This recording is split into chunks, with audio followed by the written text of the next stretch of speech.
This is a very quick video to give you some tips about how you can make your video calls look a little bit better.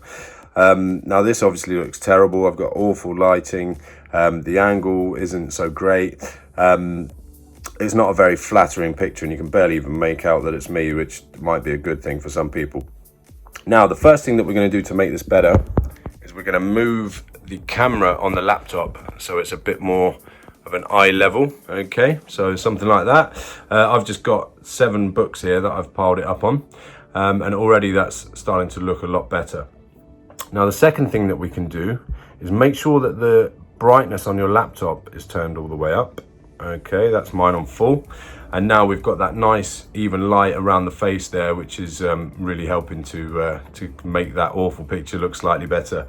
We've also got, I've got a second monitor here. I'm just going to make sure that's turned on and give me another source of light there. I've also got a lamp on this side here, and it's basically any kind of light sources that you can get. We don't want to completely flood it with light, but this is looking pretty good here. Just some nice even light. Now, as I said, this is the very worst situation you could have. There's no natural light in here. This is my quarantine office. You can't beat natural light. So if you were to put yourself in front of a window, make sure you're not casting any shadows from the laptop or the phone or whatever it is you're recording on, then that's going to give you the best all-round light. But this is going to go some way to improving it, hopefully. Okay, so we've sorted out the picture. We've got a better viewing angle. We've got nice even light sources lighting us from different angles, which is great. The next thing that you're going to want to look at is audio. Now, using the audio on your built-in laptop microphone is not going to be as good as, say, using something like an iPhone or Android, whatever it is, voice memo app.